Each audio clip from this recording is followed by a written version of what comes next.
Hey guys, in this video I'm going to show you how to add a new email contact in Outlook.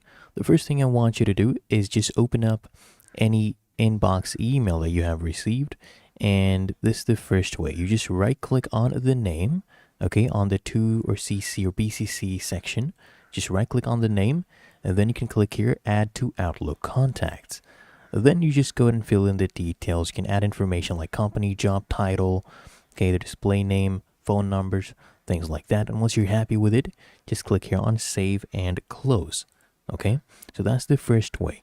The next way is to actually come here at the bottom panel on the left hand side, click on this icon. This will take you to people. And here we have this one contact we just added, but I can click here on new contact at the top left.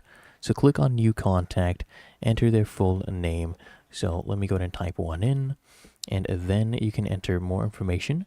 And let's go ahead and now use their email address.